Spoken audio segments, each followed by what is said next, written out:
Hello, listeners, and welcome again to the MEG podcast. Been a little while since we did one of these. We had hoped to do one a bit sooner, but you know how schedules go. Various things crop up, real life. So I think it's been about a month since we did one. But as promised, we're back. I have, as usual, Matt and Richard here to discuss tonight's topic. So welcome aboard, chaps. Good evening. And as promised at the end of the last episode, what we're covering tonight, I'm saying tonight, I don't know when you're listening, but that's when we're recording. I always think it's odd on podcasts. People say, oh, welcome to this morning, this evening, tonight. Who knows what it is? We are covering the Spanish Reconquista in Spain. We're going to cover it up till about 1250. Is that right, Richard? Yes, something like that. Yeah, rather than the full scope all the way to the fall of Grenada in 1490 something. Excuse my vagueness. So we're basically concentrating on the period, first half of the Reconquista, I suppose, which includes El Cid, and of course made famous for a lot of people by the film, 1960s film with Charlton Heston and Sophia Loren, if I remember rightly. Indeed. So, as ever, we have a number of army lists that relate to the period from the MEG army lists to present to you. And these will, of course, be on the blog when this podcast goes live. So as you're listening to it now, you should be able to go to the blog and look at the army lists, should you wish. So without further ado, I will hand over to Richard, who, as ever, is going to go through some history with us. And no doubt we will learn stuff as usual. So over to you, Richard. Thank you, Nick, and good evening. So, the Reconquista, reconquest, if my Spanish is anything to go by. This essentially started very soon after the Arab and Berber invasion of Visigothic Spain in 711. So, after the fall of the Roman Empire, the Visigoths had established a kingdom in Spain and had held it until the Arabs, having expanded across the whole of the North African coastline of the Mediterranean, then took the short hop from Gibraltar and invaded Spain. The Visigothic kingdom collapsed very quickly, but little bits of Spain were able to retain or establish their independence. The earliest being Asturias, which was established after the Battle of Covadonga, which is either dated to 718 or probably more likely to 722. The area in the sort of Basque region to the north of Spain, Navarre, was able to maintain its independence as well. And so events unfolded, and by the middle of the 11th century, the Kingdom of Leon, which was the successor to Asturias, Castile, Navarre, and Aragon, in what is sort of near modern Catalonia, controlled most of the north and east of the Iberian Peninsula. So those were the Christian kingdoms, while the Arabs still controlled the rest of Spain. Although it's worth noting that, in fact, much of the Muslim population of Spain was actually probably of Spanish descent as much as they were of Arab descent. Because throughout this period, only relatively small numbers of Arabs actually invaded Spain. The disintegration of the Umayyad Caliphate, and apologies if I've got that pronounced poorly, led to the Islamic control of Spain falling into different principalities, known in Arabic, and I'm going to definitely get this wrong, as Mulukay Taif, and in Spanish that became known as Reyes de Taifas, and so they are known as Taifa principalities, and there are as many as 24 of these established throughout Spain. The most significant of them being Zaragoza, Valencia, Toledo, Murcia, Granada, and Seville. Yeah, if you want to name a Spanish city in the south and west of Spain, probably at some point it was the capital of a Taifa principality. The Christian kings became very effective at playing one Taifa off against another, and then they would step in and pick up the pieces. And this actually led to the Taifa of Toledo falling to Alfonso VI in 1085. And that was probably one of the first sort of big steps towards the Taifa principalities sort of falling apart. Now, during this period, Rodrigo Diaz de Vivar, who was a Castilian knight, he earned the Arabic honorific of Al Cid, which evolved into Spanish as El Cid, the Lord, basically, is the translation. And subsequently, he was to become a celebrated national hero due to an epic poem that was written in medieval times called El Canto del Mia Cid. So that's the Song of Cid, basically. And a bit like in England, there were various sort of epic poems of the times of Arthur and so on that evolved. Similarly, the Spanish involved their own sort of epic heroes through this poem, although this was more based in solid fact than the poems, for example, of Arthur. What we do know about Cid was that he initially was a minor noble who his first experience of military service was to Sancho II, King of Leon and Castile, and he actually rose to become both commander of the army and the royal standard bearer of Castile. This was when Sancho actually came to the throne in 1065. Now, during this period, the thrones of Spain were contested, and El Cid actually campaigned against Sancho's brothers, as well as fighting the Muslim Taifas.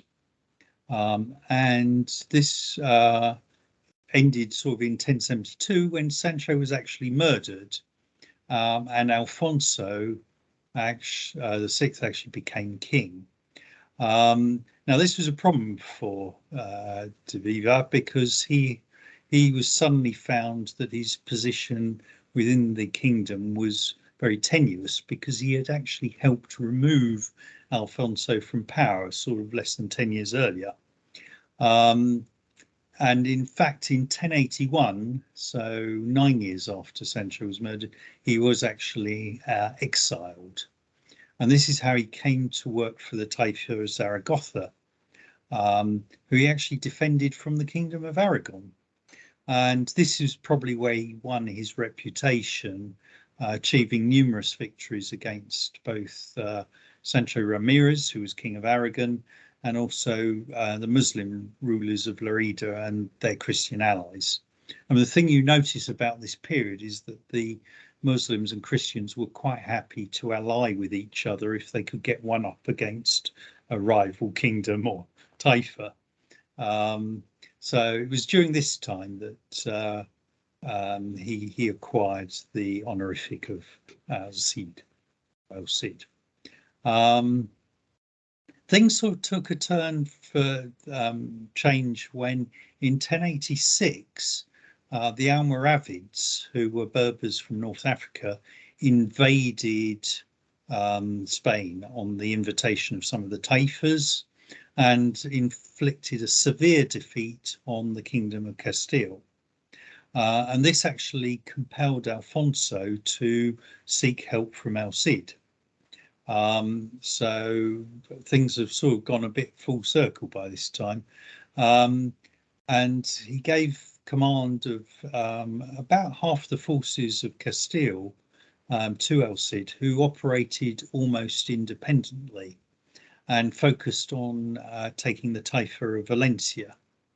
By 1092, the ruler of Valencia actually had paid tribute to El Cid. And it's noticeable actually that El Cid was operating more for his own sake as much as he was for Castile at this time. The Almoravids actually didn't take this lightly, and they instigated an uprising in Valencia, leading to El Cid actually capturing the city and then ruling it as an independent principality from 1094. This, in fact, he managed to retain until his death, and his wife was actually able to maintain control of Valencia until it was forced to surrender to the Almoravids, which was in 1102. However, in the years of fighting, El Cid actually lost his only son and heir, who was killed fighting the Almoravids in 1097. El Cid himself died 2 years later in 1099. So the Almoravids basically reversed the decline of Islam in Spain, particularly with the Battle of Sagrajas in 1086. Although the dynastic capital was in Marrakesh, in North Africa, the Almoravids controlled Spain as well. And the height of Almoravid power was probably reached under Yusuf ibn Tashfin, who ruled until 1106, apparently reaching the age of 100, which would have been quite an achievement in those days. They probably didn't keep terribly good birth records, so that's slightly suspect. I think there's probably a bit of allegedly in that. Yeah. So the Almoravids had largely halted the Reconquista, and despite the loss of Zaragoza to the Aragonese, they actually defeated the army of Alfonso the Battler, who is he was King of Aragon and Navarre. I do like the names of the Spanish kings. Alfonso the Battler, that's a good name for a king. This was at the Battle of Fraga in 1134. Unfortunately, during this battle, Alfonso the Battler, his opponent obviously rolled a skull because he got killed in the process. The Almoravids, however, by this time were in decline and were overthrown in 1147 by the Almohads, and they in turn took control in Spain as well. And by 1172, all of Muslim Iberia, so the bits under Muslim control, was ruled by the Almohads. However, their own turning point really came in 1212, when the Almohads in turn were defeated at the Battle of Las Napas de Tolosa by an alliance of Castile, Aragon, and Navarre. And in fact, by 1228, the Almohads had abandoned Spain, and over the next 20 years, there was a massive advance in the Christian Reconquista.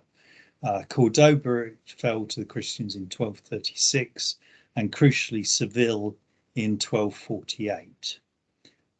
As Nick indicated, it was to take over another over 200 years before the last Muslim presence in Spain was removed. But from 1248 onwards, the Christians really had an upper hand in most of Spain. So that's your history. Thank you, Richard. Yeah, interesting. I mean, having obviously heard about El Cid, I must confess, pretty much ignorance. So I knew he fought various people, but that was sort of really interesting to find out who he did fight for. And I have to say, I didn't know he'd effectively set up his own little principality at the end. Yes, I think we often sort of crudely assume that it was Christians fighting Muslims, but it's quite clear that the Christians were quite capable of fighting themselves, as were the Muslims. So you do get this very odd patchwork of loyalties and conflicts during this period. Because when I was reading around it, I discovered that Alfonso himself actually pretty much nailed Cid in his earlier years and went and fought for the Muslims, and El Cid had a nephew who did the same. So yeah, it was, fight for whoever pays, I guess, or protects you from the guy that's trying to get you killed. But yes, of course, even even in further away, the other end of the Mediterranean, in the Holy Land, there was a certain amount of cross-confessional alliances and fighting. But it does sound as if in Spain it was far more chaotic and every man for himself at times. Well, every ruler for themselves, yes. Well, I suppose in their view, they were the man. I think the peasants, quite frankly, were just hoping that there wasn't another army to come and burn down their village and steal their crops. But there you go. Such was the life of peasants throughout most of Europe, I guess. I would think that didn't change much apart from the climate. I just want to throw one thing in. I do know that the Taifa bit of this is often translated as party, as in faction. But I always think it sounds quite jolly. I've seen these the party kings and things like that. Yes. Whilst I'm sure there were some parties going on, I think, yeah. I'm sure they managed to get drunk, or at least the Christian side did. But yes, that often led to more bloodshed, I suspect. I should think it did. Anyway, so again, thank you very much, Richard. Shall we move on to some army lists relating to this period? I think if we discussed just before we started recording, I'm going to kick this off. And I suppose as is typical, I'm going to start off with a Muslim army. Although I have to say, this end of the Mediterranean is my knowledge of the Muslim armies and history does decline somewhat. So Richard almost certainly knows more about this than I do. But I thought I'd start off with the Almoravids. So basically, this is a Berber state, although I believe it never claimed to be a caliphate, unlike the Almohads who followed them, who I believe did. So these are the Berbers who were invited in to, I suppose, save Islam in Spain. They were noted as being a fairly strict sect. They were certainly one of these Muslim sects that came out of a desire to, in some way, reform Islam, at least as the Berbers practiced it. And there's one thing that was noted about the Almoravids is that, as is fairly common across the whole Sahara region. I mean, they come from south of Marrakesh, south of the Atlas Mountains. Is that the men tended to be veiled, which was not so common across a lot of the Islamic lands. And in fact, if I remember rightly, often the women weren't veiled. So you had sort of a reversal in that. But obviously, if you're going through the desert or operating in dusty environments, being veiled is quite good. And the wearing of the veil by the men became a sort of thing that identified you as an Almoravid. Anyway, I'll throw that in as a bit of historical colour. But you will now be saying, shut up, Nick, stop talking about this. Let's get on to the army. Okay, the army list in the Reconquista PDF, and I think all the army lists we're looking at in this podcast are from that PDF. So let's start with the generals, the command. The Almoravids just have army commander and up to 3 sub-generals are allowed. These can be any, they can be instinctive or professional. So you get a nice choice there. Your camp can be unfortified or fortified. So again, a choice for you. In terms of troops, I'll start with this with the Berber corps. The list itself runs from 1054 to 1147, and from 1088 they can have Black Guard, and these will feature in, I suspect, a lot of people's Almoravid armies. They are drilled close infantry, exceptional protected short spear shield wall. So yeah, they're pretty tough, and being exceptional, actually have a bit more punch than you might expect for a short spear.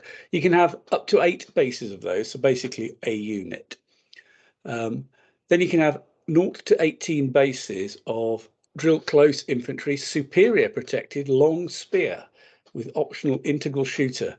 These are the Lamtuna or Hintata spearmen, and these were some of the core tribes of the Almoravids, the ones who really founded the Almoravid state. They were the elite of the army. That's obvious by their classification.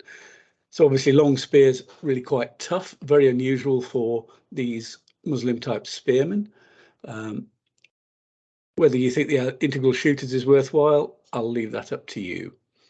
They can then have a mass of other Berber spearmen. You go 16 to 48 of these, who are just your average Berber type spearmen. Tribal close infantry, average protected, short spear, shield wall, optional integral shooter. So they can add a nice solidity. Nothing too exceptional. Integral shooter helps in defence, but they provide a lot of the bulk of the army. If the army is an Almoravid in Spain, which I suppose is what we're talking about in this podcast, you can have another 24 Andalusian spearmen who are basically the same. So if you really want, you can have an absolute mass of these, I suppose, stodgy spearmen.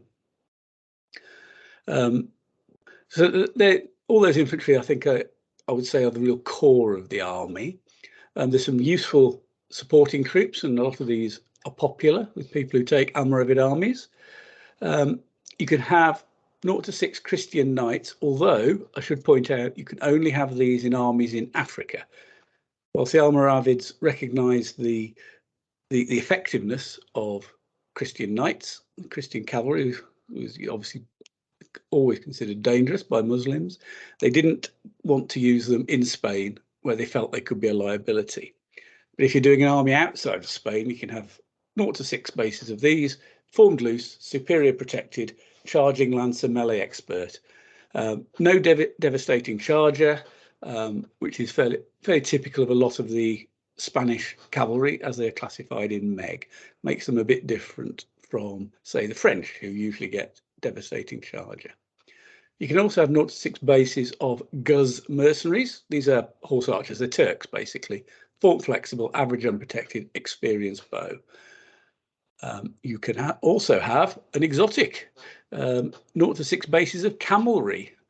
Tribal loose, average protected, short spear, devastating charger, and optional melee expert.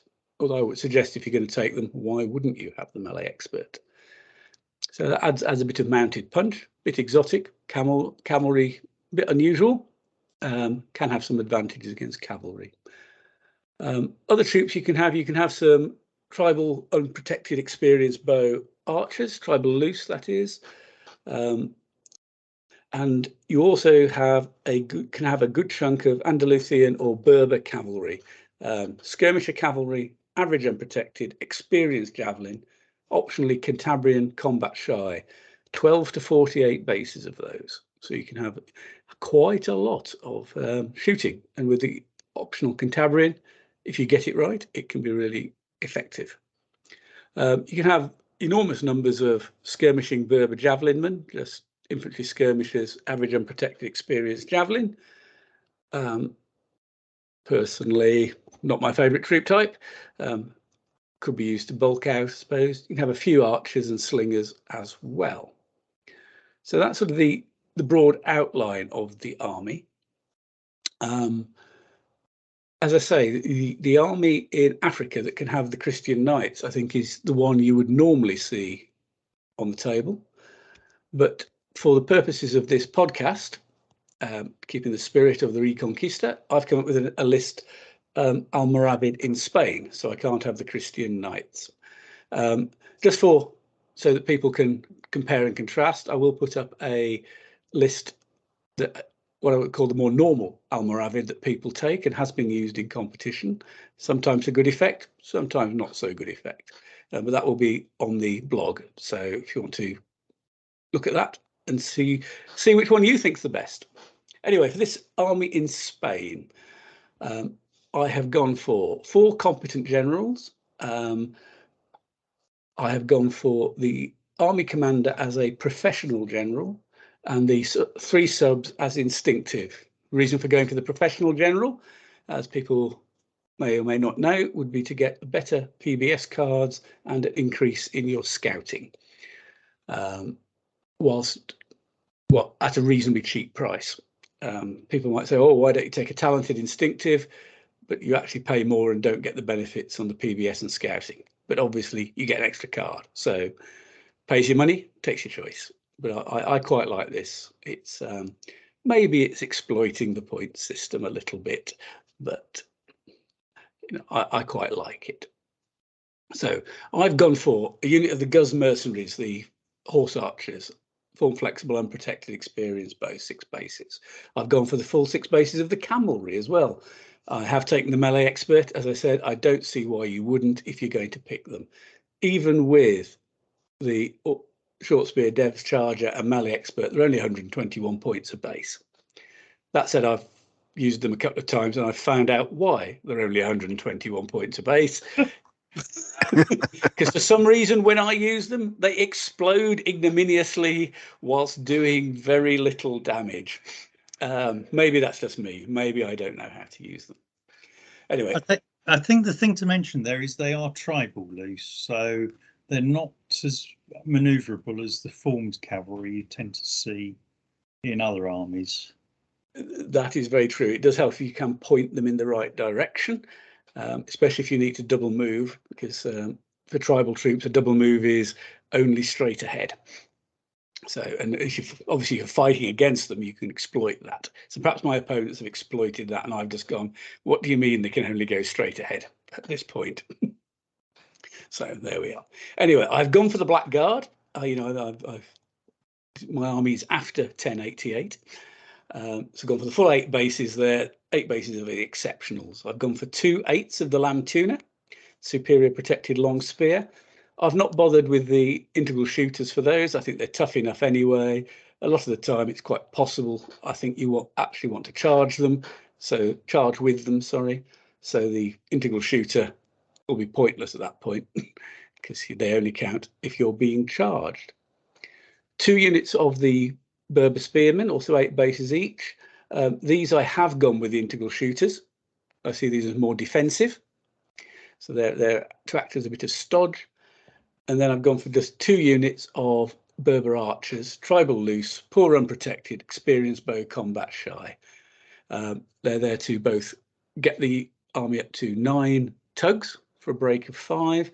And you never know, that experienced shooting still makes them effective potentially against something that's been damaged. So they're not completely useless. And as I've mentioned before, I've had fairly good use out of the odd unit of those sort of troops. So after that, I've gone for 4 units, 4 sugs of the skirmishing Berber cavalry, all with Cantabrian, all combat shy.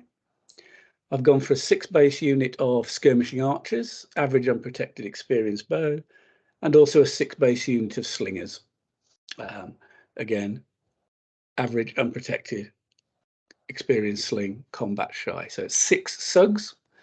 I wanted to put the archers and slingers in to get something that had a bit more range than the javelinmen. So I thought, the javelin skirmishers, they've only got a range of 2. Although, as I said before, Cantabrian, they can be fairly effective. But that 2 base width range for the missile weapon can be a bit of an issue at times. So with the bowmen and slingers in the sugs and the Guz mercenaries in the tugs, we've got 3 units that shoot a little bit further, and hopefully the combination can be used to effect. This has given me a PBS of 8 cards and a scouting of 5. which seems pretty healthy to me. Happy days. Happy days indeed. In use, I see the troops to do the damage are going to be the Blackguard, the Lantuna, and maybe the cavalry, if I've got it pointing in the right direction, and don't have to worry about it being tribal. But I'll be hoping to use the Berber cavalry and the skirmishers and the Guz, of course, to soften up the enemy first. Prepare the way. How it will work in practice, not sure, but I've had reasonable success using a Numidian ally in my early Carthaginians. Of course, the Numidians have the advantage of being skilled javelinmen on their cavalry, so they always count the shooting as skilled, or unlike the Cantabrian, which only counts when you're in Cantabrian. So there are advantages for the Numidians there. But I think this can put out a reasonable amount of shooting if you get it in the right place, and then follow up with the Blackguard and the Lantuna, especially. I think it can be quite fearsome. And again, the Blackguard got shield wall, the Lantuna being long spear, and the Berber spearmen also having shield wall. Does mean they are reasonably resistant against things like knights with who would normally be hoping to get shatters, and they can't against those troops. And indeed against the Lantuna, they won't be counting things like lance either. Anyway, that's what I came up with for an Almoravid in Spain. Let's see what Richard and Matt think about it. It's with these Spanish armies, I think it's the subtle differences that are of interest. So I'll compare your list, if I may, with my Taifa Andalusian LC army. So this is the Taifa of Zaragoza option in the Taifa Andalusian. So date-wise, I mean, this is very slightly earlier than the Almoravid list, but in many ways there are similarities, but there are also some key differences. My list actually has El Cid as a legendary instinctive general. So rather than the professional options, you're all instinctive with the Taifa Andalusian. But after all the other choices, it ends up with a PBS of 8 and a scouting of 6. Okay, so my feeling slightly smug at 5. I'm feeling less smug now.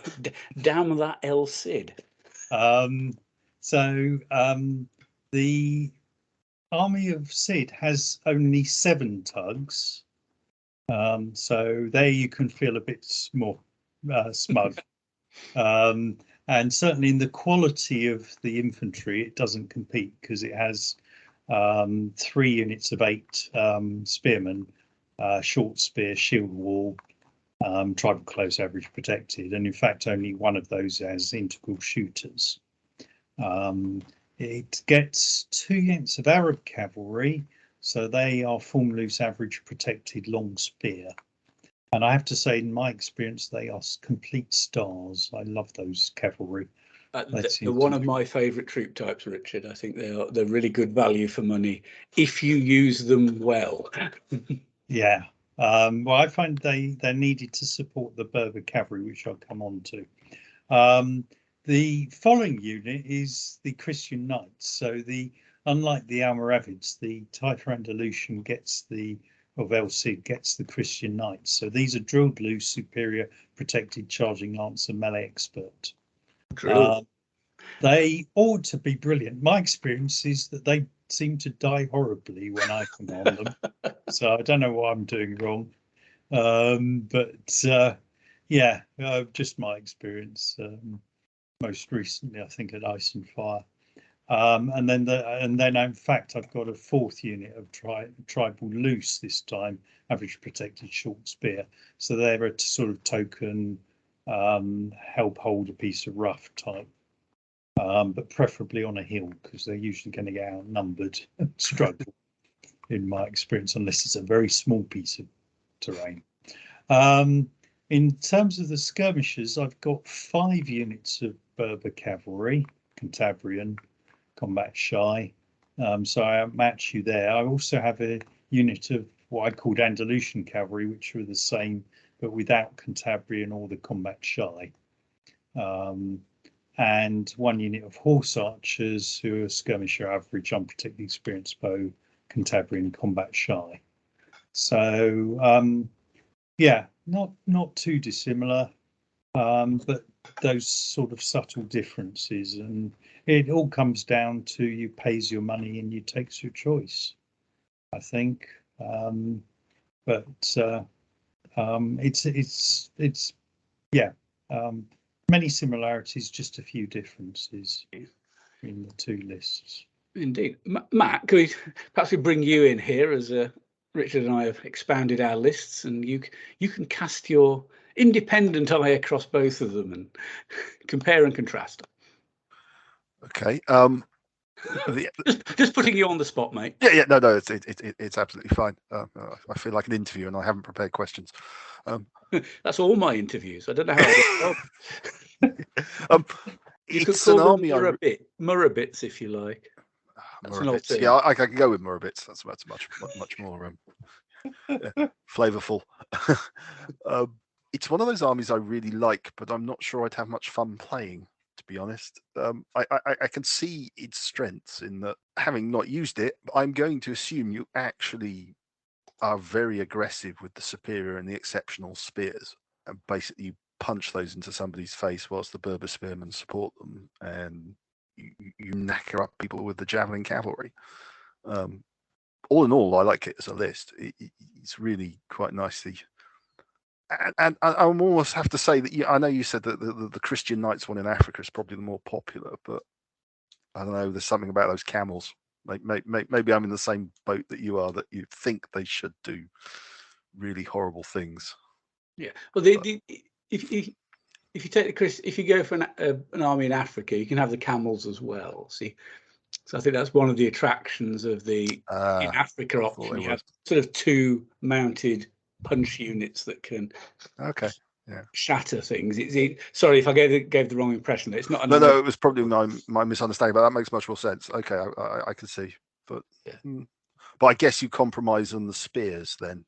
You can usually get. I mean, the typical one would still have the black guard and the two lamb tuna. I think it basically compromises on the skirmishers.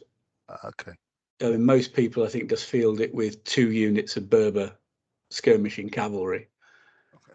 And my experience is 2 doesn't quite cut it. It's back to my experiences with the Numidian ally with the early Carthaginians. 3 really seems to work. You can usually get 1 doing something, even if you're having to run away a bit. 2, you generally just get pushed away. Yeah, I've actually played an Almoravid in Africa with my Taifa Andalusian, and I actually did come out on top.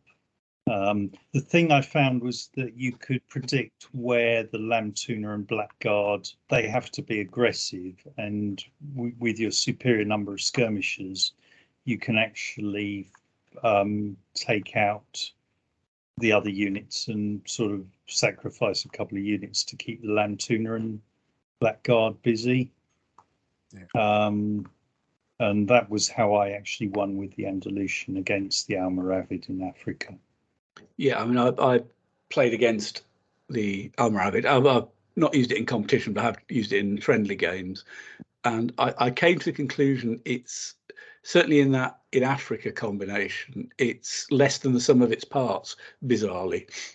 You look at that exceptional unit and there's 2 superior units, and then the charging knights and the cavalry, and you think there's actually quite a lot of punch there, and then it doesn't work. I think the person who's had most success with it is Sid, over the irony, Lawrence Donahoe, who gets called Sid.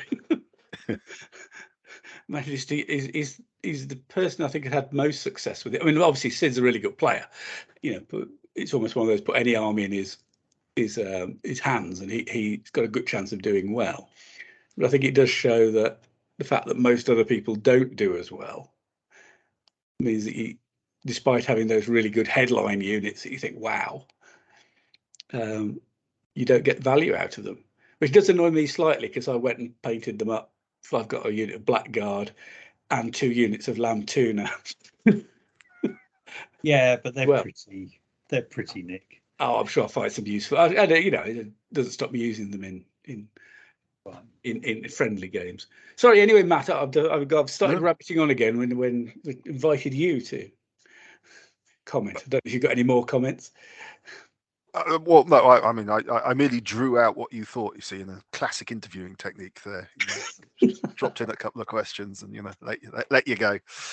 There will be marking later, but as I say, I really like that version. I'd like to combine the lists, but undoubtedly the points wouldn't add up. I'll take my infantry and Richard's skirmishers. Yeah. Yeah, well, I quite like 12,000 point armies as well. Yeah, everybody else can use 10. We'll have 12. Yeah, that seems fair. Now, Richard's list. I don't know if Richard wants to do his second list as well now, and then I'll. Yeah, well, I thought it might be interesting to compare my second list with your list, Matt. So I'll introduce my second list, which is another El Cid army, but the El Cid army of feudal Castile, Leon, and Portuguese is the list name, though this is actually an army of Castile.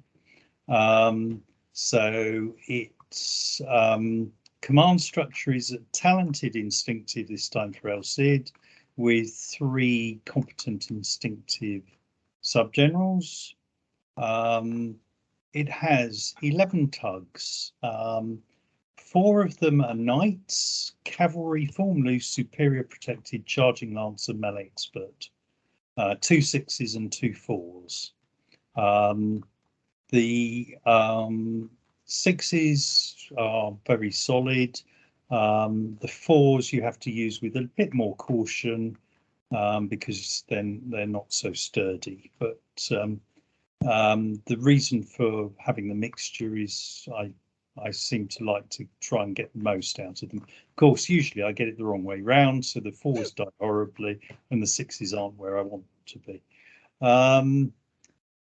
Next, I've got 2 units of spearmen. They're sort of standard within, 3 units of spearmen, standard within the sort of Spanish medieval armies. Average protected short spear shield wall, formed close. I have 2 units of crossbowmen. These are tribal loose, average protected, experienced crossbow. So I'm paying the points to have them fairly solid. They're 2 lots of 6s, useful against skirmishing types, but they're not going to die horribly quickly if my opponent gets into melee, or at least I hope they won't. A unit of cavalry in Arab style. They're form loose, average protected, long spear. Much for the reasons Nick mentioned. I just like the troop type, find them very useful. And I've got 1 unit of archers, tribal loose, poor, unprotected, experienced bow, combat shy. So they are the filler type that are probably going to be skulking at the rear and hoping that nobody comes too close. Or ideally, they come to 4 base widths and then stay at 4 base widths, but somehow that never seems to happen. And then I've got just the one skirmishing unit of Jeanette's skirmish average, unprotected, experienced javelin, short spear, Cantabrian. So an army against, I think it's an army that will struggle against the Almoravid and the Taifa Andalusian, but it obviously offers quite a lot of knight punch. But yeah, not really my style of army, but just to compare what the Taifa Valencia army is compared to the Taifa Andalusian armies. It ends up with 6 PBS and 3 scouting. Oh, it does have a poor flexible camp. The points allow me a flexible camp. So I took that as an option because I couldn't find another way of spending the 100 points that were left over at the end. I quite like flexible camps. Yeah, flexible camps. I think the points adjustment makes them a better option now. Yeah, I mean, for those who don't know, a flexible camp, if you are defending, you get a fortified camp. Right, Richard? And if you're That's correct. invading, it's an unfortified camp. It's a mobile camp. Oh, sorry, mobile. Oh, even better than I thought. But I think it's yeah, like a lot of the camp options. I think the tweaking of the points for 2022 has just made your camp options more viable, if you like. Yeah. Just by reducing them a bit, they're more likely to appear, which is, so makes the game more interesting. So yes. So yeah, there's an advert for flexible camps anyway for people. I think I've spotted an army I've got that can use it. I was trying to work out how to fit it in, and I don't think I managed, and I was very disappointed. Anyway, sorry, Richard. Again, I'm talking. We were going to compare and contrast this with Matt's army, I believe. Indeed. Right. I am all a quiver with anticipation on my latest special. Indeed. version. So, what have you brought for us? It's an early Aragon army out of the early Catalan and Aragon list from Reconquista. Let's just talk about what the list could be. It's pretty standard early medieval knight style army. You've got up to 4 instinctive generals of your choice, basically. Trained, standard, and mountains being Spain. Unfortified, although it can have a mobile superior camp. Mobile superior. Yeah, it represents the cross of Pelagius. Oh, I was about to say I couldn't get my head around how a mobile camp would be superior. Yeah, who I think was the Visigoth commander that started Asturia, I think, and but obviously Christianized, and I think that's where it comes from. But yeah, so you can have a mobile superior camp. The points are just horrendous, so I couldn't work it into the army. Unfortunately, it was just yeah. It would have looked superb, but it's absolutely useless. But, yeah, I suppose you could drive it up a rough hill, and then it'd actually be, for a tribal loose protected superior infantry in rough going up a hill. Yeah, you might have difficulty killing it then, but you'd spend a lot of points getting it there. I'm just checking. It's 294 points for superior mobile camp. Yeah, that's the difference between an instinctive or a mediocre general, as far as I'm concerned. So yeah. Anyway, so for the period that we're looking at, as Richard's just discussed with his list, the knights are cavalry formed loose, superior, protected, charging lance, melee expert. You have up to 24 of those. If you're going later in the list, beyond 1104, you can have drilled loose versions of 6 of those. Again, typical list, Spanish list, its backbone is spearmen, which are tribal close, average, protected, short spear, shield wall, integral shooters. From 1000 AD, it can have crossbowmen up to 8. They can be upgraded in the essence of they can be optionally combat shy rather than compulsory combat shy. That's the upgrade, basically. The average, protected, experienced crossbow, whatever you do, but it's whether they're optional on the combat shy. They can have some mercenary Berber light horse up to 8, which are, again, the standard Spanish and Muslim cavalry of cavalry skirmishers, average, unprotected, experienced javelin, Cantabran, combat shy. From 1000 onwards, you can have mounted crossbowmen, which is an interesting twist because they're average, protected, experienced crossbow skirmishers. This list has to have a minimum of 18 skirmishing javelinmen, which are infantry skirmishers, average, unprotected, experienced javelin, combat shy. You can have up to 45 of them if you really wanted. I'm almost tempted to try it at some point, but no. I think you would have one of those jackets that does up at the. Yes, yeah. I'd be driven up in a van, let out for the weekend, and then driven back again. Yes, I suspect you're right. Up to 18 skirmishing archers of the standard variety, and another 18 of slingers.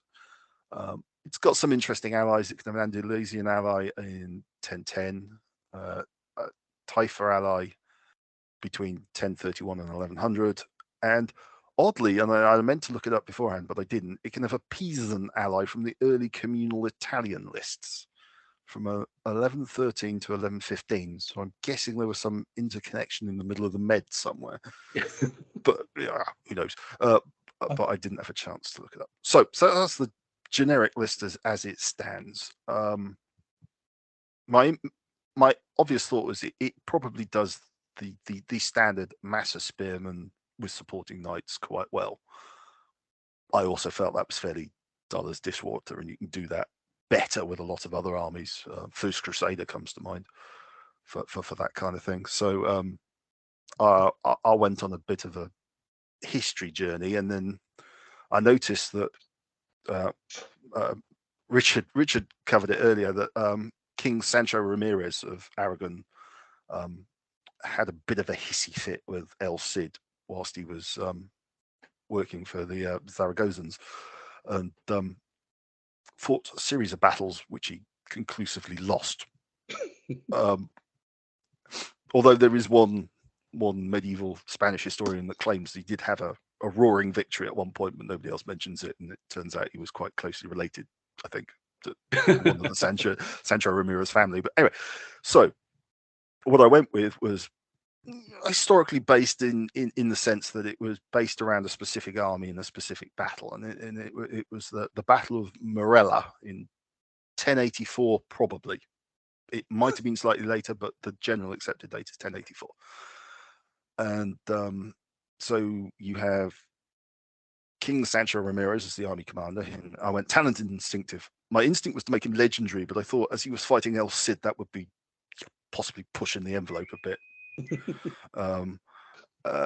And then you had a Taifa of Tortosa ally under Mundahar al-Haiba. I hope I pronounced that. I think I pronounced it badly, but anyway. And he was a talented instinctive commander as well. So then I had a competent instinctive subgeneral and a mediocre instinctive subgeneral. So a total of 13 command cards. I went with, as I say, a poor unfortified camp. As I say, the superior mobile was just way out of the points liege. So the ally first, I went with an Andalusian. It has to have Andalusian spearmen, which are infantry, tribal close, average protected, short spear, shield wall, integral shooters, block of 6. I then took 3 blocks of skirmishing Andalusian like cavalry, which are the full fat versions for the period: skirmishers, average, unprotected, experienced javelin, Canterbrand, combat shy, each of 6s. So that was the ally. Then I went with 4 blocks of knights. So the cavalry formed loose, superior, protected, charging lancer, melee expert, 4 blocks of 6. It's not subtle. Then 2 blocks of internal list spearmen, which again are short spear, shield wall, integral shooters, 2 blocks of 8. You've then got the 3 blocks of skirmishing javelinmen, which are the compulsories, but I've downgraded them to poor. So they are infantry skirmishers, poor, unprotected, experienced javelin, combat shy, 3 blocks of 6. And then the integral mercenary Berber cavalry, which same as the Andalusian cavalry. So you have 7 tugs, 7 sugs, of which only 4 of the sugs are really, really useful. My feeling is it's probably not going to do PBS is 7, scouting of 5, so not bad.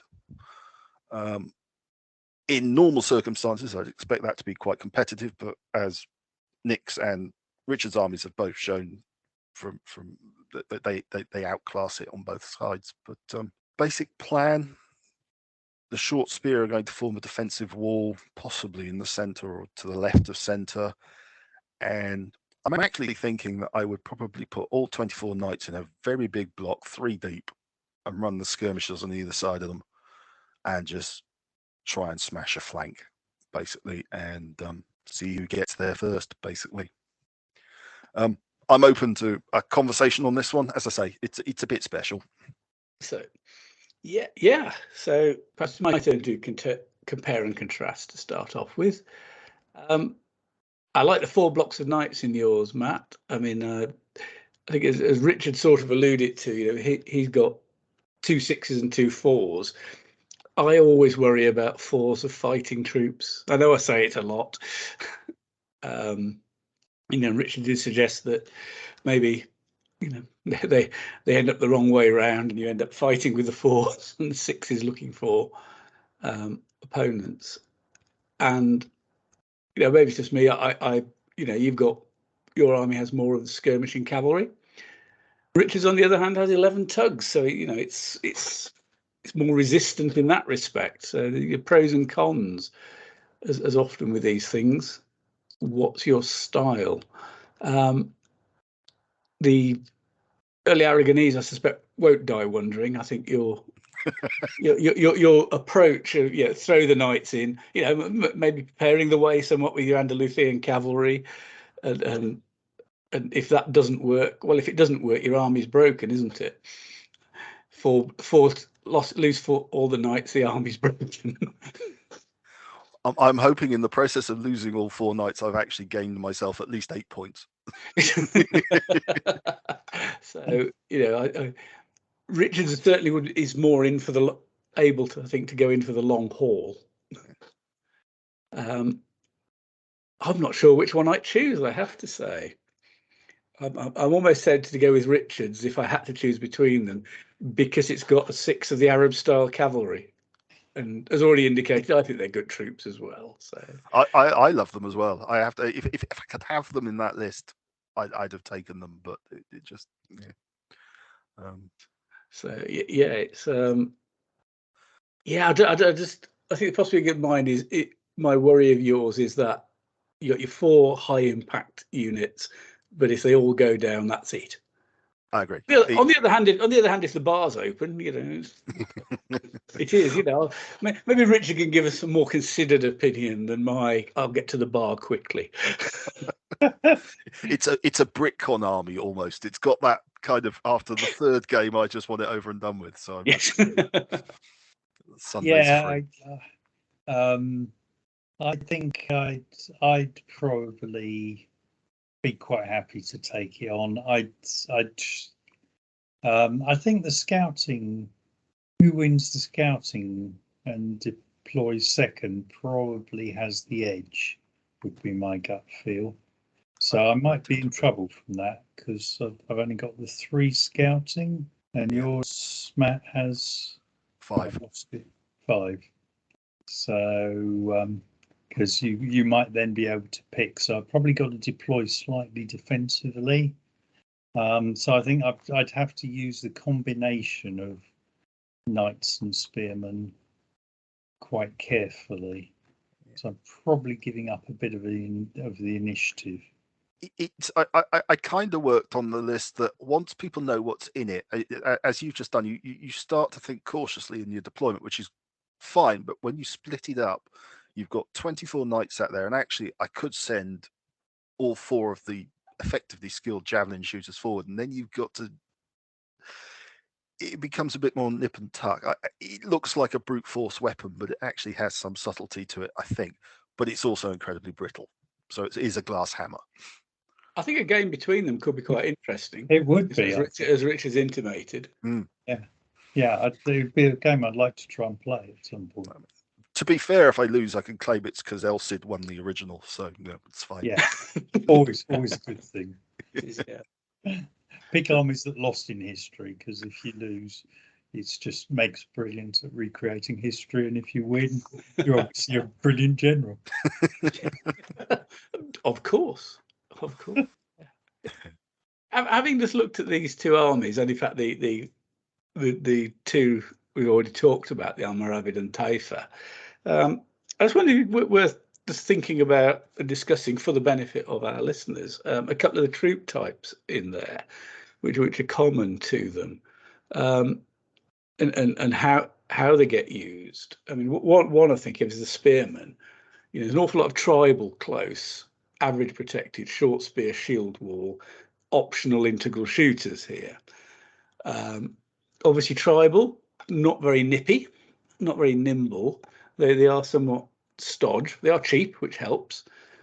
I get the feeling that quite a lot of the time people avoid that troop type.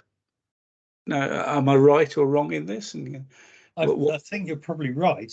I've certainly found when I've used the Typha Andalusian that they are, you can't just hide them away. When I've hidden them away, I've lost the battle. When I use them to pin my opponent down, I seem to be far more successful. They're innate and they take a bit of killing. Oh, I mean, if you're up against a Lantuna, spearman, or a blackguard, it's not a good outcome. So that's one you don't really want to be trying to match head to head. But then, as you say, they're a lot cheaper. And if you can draw off the blackguard or Lantuna with a couple of your cheap spearmen while you beat the rest of his army, it's a worthwhile exchange. So, and I've used similar, as I say. I mentioned the First Crusaders earlier. They're formed, but the principle's the same in that if you use large blocks of those spear, 3 deep effectively, so 3, 3, and a 2, they're actually quite nice as aggressive troop types against cavalry, because cavalry don't really want to fight them because they're shield wall. And even if they decide that, the odds are they will beat you eventually if they get in, and if they're melee expert or if they're superior, they will eventually wear you down. But they're still throwing black dice, and they're probably fighting 2 units at the same time. So, they can easily be thrown. What I mean, you've got to remember, shield wall in 2 ranks cancels mounted melee expert. And yeah, true. Yes, I think people do forget that, as you might just have done, Matt. I had, yes, actually. They remember the shield wall cancels shatter, say from charging lancers or devastating charges, but I think sometimes people forget they also cancel mounted melee expert. As I said, as long as they are 2 deep.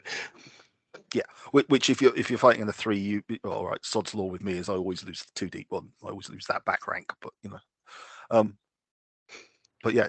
So they're actually quite as Richard said, you can be quite aggressive with them. You don't actually have to fight anybody. You can just aggressive. An integral shooter just makes them. Nobody actually wants to go into them to start with. So and yeah, and if you're pushing them, especially at cavalry, even if you get really up close within 1 base width, you're not forced charge against cavalry. So you'll always have even, shooter. Yeah, they won't hold, as Richard's pointed out, they won't hold really good infantry, but they'll hold average stuff up. And as long as the rest of the army's got something that it can hit, yeah, I don't know why I stopped using my First Crusaders. The more I talk about this, the more I keep thinking about my First Crusaders.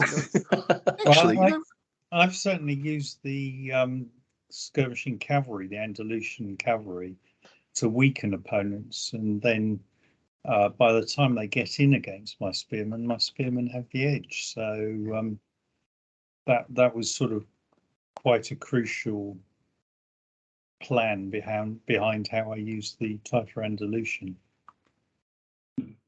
Yeah, as I say, it's. I mean, obviously, the sort of armies I tend to use, they're not a thing, and I suppose to some degree, you know, average slow-moving infantry can be a bit of a target. But you know, I think as Richard says, you know, use them to block and delay and take out good units out of the game while you win elsewhere. Can't be a bad plan. You know, neutralizing your opponent. So yeah, so you know, maybe I am right. Maybe they are a bit undervalued by some people, not all. I mean, maybe we'll have a wave of emails after this or posts after this saying, well, I use lots of them. I use lots of them, and I could be wrong. They are. The other troop type I just wanted to go mention, because we've all said we like it, are those Arab cavalry that Richard had in his Taifa and one unit in the Castile army. I mean, why do we think they're so good? I mean, I must admit, if I can have them in an army, I quite often will. Well, usually will. Mine are so good because they just roll skulls. They get plus. I mean, I don't know. They get +1 from the long spear at the impacts. They get +1 from the long spear in the melee. They can fight in terrain. I just found as I say, apart from that, I've just found that where my knights fail to roll skulls, my Arab cavalry roll skulls, and I can't put my finger on quite what's going on. From my point of view, I find them cheaper than. There's almost an algorithm, I'm sure, that will work it out, but I think for their points for bang ratio, they're really good. And I find, yeah, there is. Sorry, go on. There is I'm not sure this mounted long spear is necessarily too cheap, or whether it's just that charging lancer and mounted melee expert are slightly too expensive. And as Nick will be aware, I've already flagged this up for debate. But certainly, if you compare the two, mounted long spear is better value points wise. The 2-rank long spear actually negating mounted melee expert, which is also quite handy. Yeah, it is. And of course they're not subject to false charges, so they don't get themselves into trouble as often. Yeah, and unless they're within 1 base width, of course. Yeah, indeed. But not the 3. But not the 3 like dev charges. Yeah, no, I mean, what you both said mirror my view on this. They're more controllable. Quite often I will deploy them a 6, 2 wide, 3 deep. You know, especially if I'm facing something like knights. You know, so that hopefully I've still got 2 ranks across the frontage in melee, even if the knights have rolled fairly well, so that I'm cancelling their melee expert. So you can, I think everything you both said add up, and I think Richard, okay, you can talk about whether they're too cheap or other stuff's too expensive. That's quite complicated, because you can't just match the 2 against each other. You've got to look at the whole basket of troops you can play against. But they do seem to be good value. This could lead me on to another army list I brought for this one, which is the Almohads. In other words, we really are digging ourselves graves on pronunciation this week, I feel. Which I did to because they obviously fought in Spain as well, although they got out of Spain fairly quickly after they were resoundingly defeated in 1212. Was it, Richard? Yeah.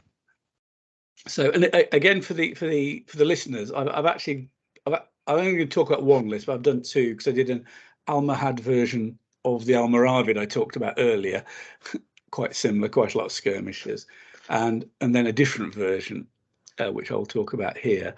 The Almohad list is in some ways quite similar to the Almoravid, which has some very significant differences. It doesn't get the Lamtuna spearman, so no superior long spear. Its blackguard are only superior instead of exceptional, but it can have 12 of those lovely formed loose average protected long spear cavalry, and it can have up to 24 Arab cavalry, form flexible, average unprotected long spear. Now, I know both myself and Matt quite like those as troops. They can have Christian knights as well. Now, these being a bit later, these are formed loose, average, fully armoured man, unprotected horse, charging lancer, melee expert. But they can only have those from 1212. The Almohads were initially far stricter in not recruiting Christians, right up until the point they were being booted out of Spain, in which case they decided that actually Christians were really good fighters. So we will start recruiting some anyway. So anyway, I came up with a list. Almohads can only have instinctive generals. Gone for a talented instinctive army commander and 3 competent subgenerals. So 13 cards there. Poor unfortified camp. I've not been able to get anything fancy there. Started off with 2 6s of those formed loose protected cavalry I've just mentioned. The unit of Christian knights, 6 bases. Average, fully armoured, charging lancer, melee expert. 4, 6. I've then gone for 7 units of Berber spearmen, tribal close, average protected, short spear, shield wheel, integral shooters, as we just discussing. And part of the thinking on this was, 1, it's quite different from the other lists we're looking at, and 2, this is the troop type I've just suggested is possibly a bit underrated. A unit of really rubbish Berber archers just to round it off to 11 tugs. 2 units of the skirmishing Berber cavalry with Cantabrian experienced javelin, and a unit of skirmishing archers, average unprotected, experienced bow, combat shy. A unit of 9 of those, again just to get something with a little bit of range. So this army just takes Richard's comment, I think, you push the Berber spearmen to pin the enemy. Well, you're hoping with 7 units of them to cover quite a lot. It sort of becomes this, hopefully, some sort of pillow of death. Smother your opponent, and then use the Christian knights and the cavalry, presumably aided by some shooting, to try and probably punch one end of the opponent's line, and then roll in on what the Berber spearmen are occupying. Hopefully, is fighting a long losing battle probability. I have no idea whether I could do that. This was just let's see what it looks like, and it's really different from the other lists, so it gives us something different to talk about. I've played against a similar-ish army. Robin Spence has used a North African dynasties, which is basically this sort of thing, and I found sort of the pillow of death does have its good points. Quantity does have a quality all of its own. Not sure how fearsome it would be against the other lists we've talked about tonight, though. So, what do you guys think? Well, you've got 3 ranks deep. You're still about 32 inches of the table, solid spear. You're not going to cut through that in any time soon. And you've got a couple of nice, well, you've got the 3 nice cavalry units, those Christian knights being fully armoured, even though they're average, and melee expert, is a nice punch. I do like that. Backed up by the 2 long spear, which are not going to die quickly, as you say, particularly if they're deep against other cavalry. No, it's not really my style, but I'd certainly make it work, I think. I think you might be relying on a piece of terrain or a river, a coastal, to narrow the table a bit. Yeah, I think you really want to have one flank shut down. Yeah. You'd want a secure flank, I think, preferably the deep water. Yeah. So that people can't sneak past you on that side. On the other hand, that does tend to telegraph where you're punching. It does. But having said that, I wonder actually if you reversed it. Excuse that. If you reversed it, whether you have enough grunt to force your way down the river, down the deep water, depending on what you were fighting, of course. But yes, no, I'm actually quite drawn to that. It's a very solid list. It'll work by attrition. It could be a white dice of doom. Or even black dice. Yeah. Richard. Yeah, I don't know what else to add. I'd certainly, that's a lot of spearmen. Yeah, I mean, in period, I think it might do reasonably well, actually. You've got to be careful against a lot of the skirmishing cavalry because you only got 2 of them. But you've got a lot of spearmen who can sort of keep pushing forward. You've got reasonable command. Yeah, go for it. Yeah, I think you're right. Probably in period. I must admit, it's one of those lists you look at, and there's nothing there to set your heart fluttering, is there? No, I mean, I have to say, with this Reconquista, you could do quite an interesting competition just having a very narrow date and a small number of armies, because the subtle differences would make the competition, I suspect. I think you're right, and I was when you were doing the history at the beginning. That was exactly what I was thinking. I was thinking actually this would make for a really interesting competition setup. So Would you do it on sort of one of those, work out all the variants and say each one can only be picked once, sort of thing? I think that's fair. I think you could do that, and you could also do it with the generals and the allies, and you could create a unique mix. I think that hopefully would give everybody who would want to take part something that would light their candles, so to speak. So to speak, yes. Well, again for the listeners, if that sounds interesting to you, maybe set something up, organize it, or chat to the people who do set up competitions. You never know. Well, yes, they let us know. Maybe we can, if there's enough take on it. Well, some idiot suggested a competition with infantry armies only. No, I'm sure we shall plug that later, shortly indeed, Richard, because I think that is, I think yes, I am that idiot.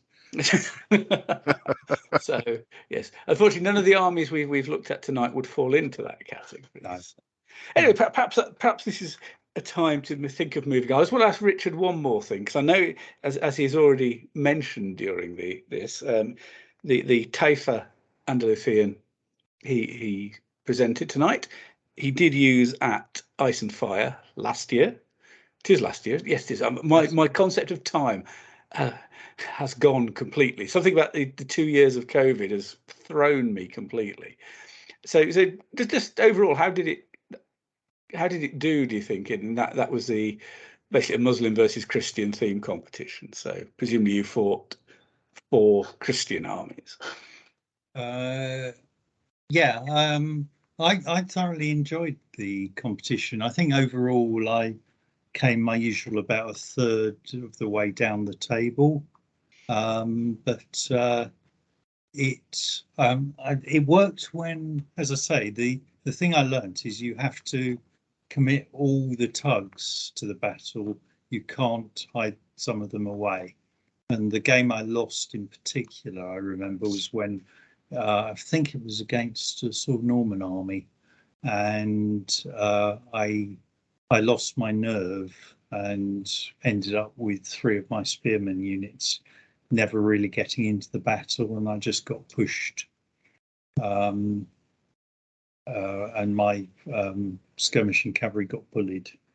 So but it's certainly a perfectly viable. I mean, using skirmishing javelin armed cavalry is particularly when there are a lot of enemy cavalry around, is always quite nerve-wracking, because if you're not careful, you can get caught. But you've got to use them, maximize your charge shooting to slow down the enemy charges, and if you have to run away to fight another day, and keep a tug there so they don't get bullied with the double moves. Yeah, that all sounds very very sensible. So I think what does show that you can take an army that's got 7 tugs to a competition and it can be competitive. I mentioned that because I think most of us aim for at least 9. 11 is very popular. I've taken Parthian with 3 tugs. Richard, as ever, is braver than most. Yeah, no, he did quite well. He only lost to Alexandrian Expeditionary.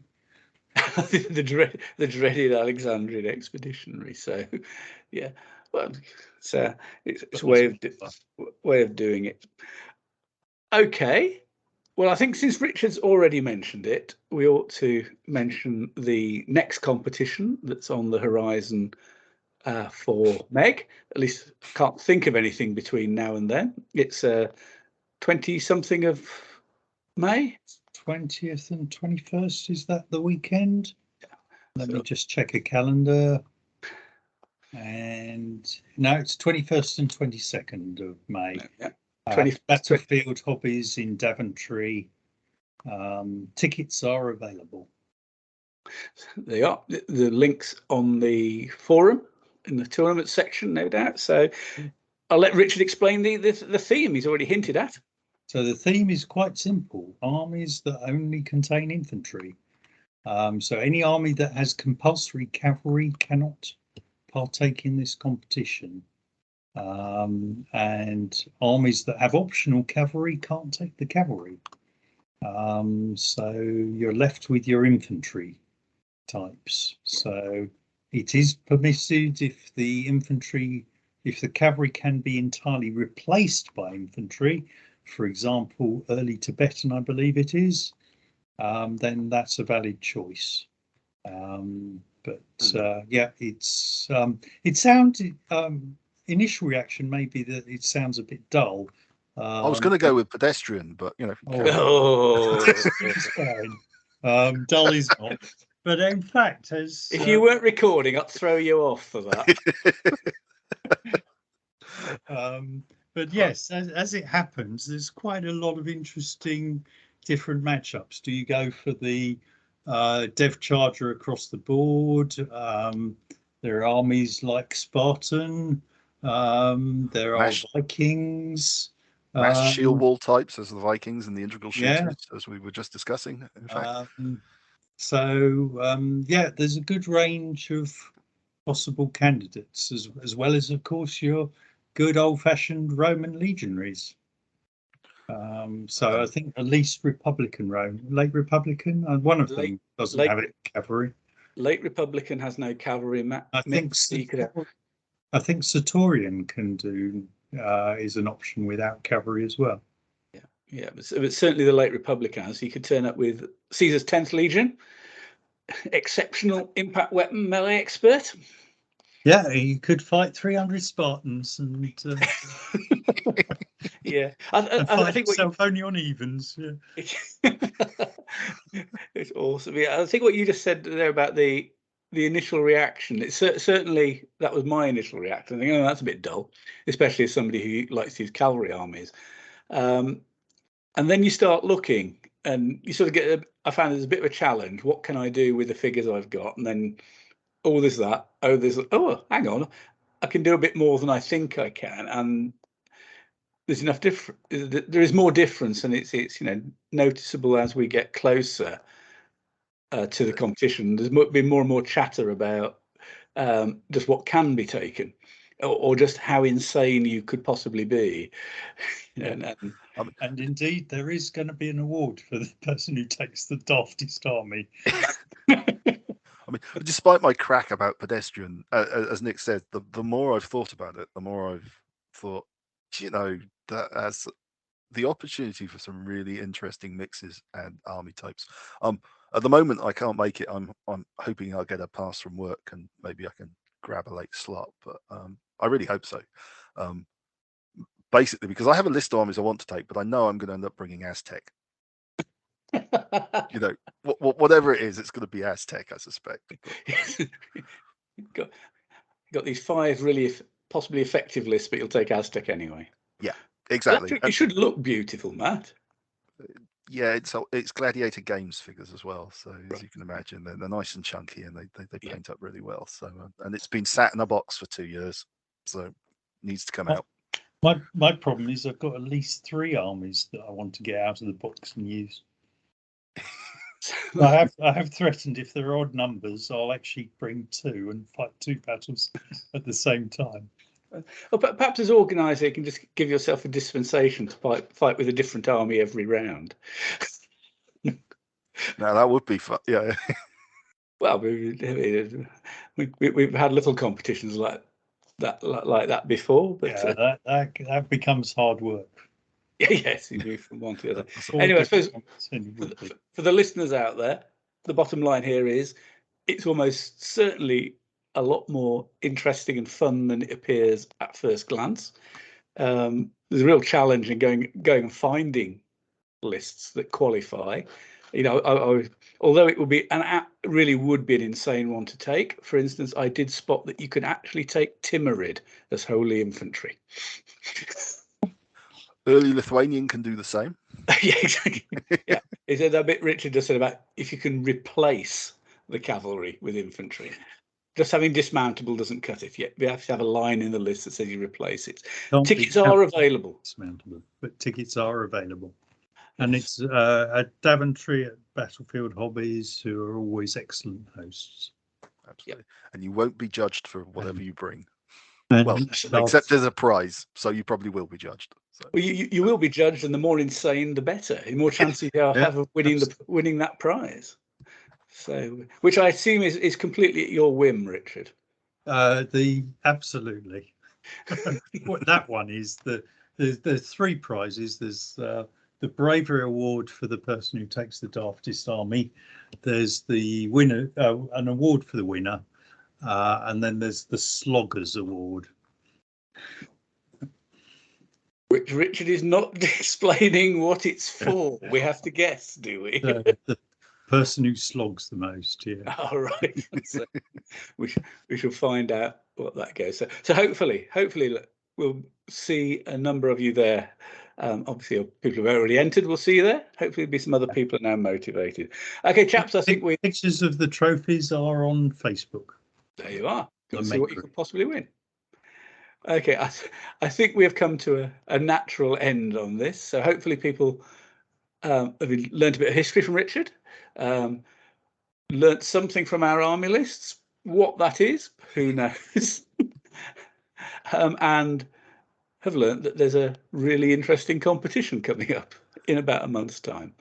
So, like I say, thank you very much to everybody who listens to this. As ever, your feedback is most welcome, and as are any ideas for things we could cover in the future. So hopefully we will all see you soon and see you in podcast terms again soon.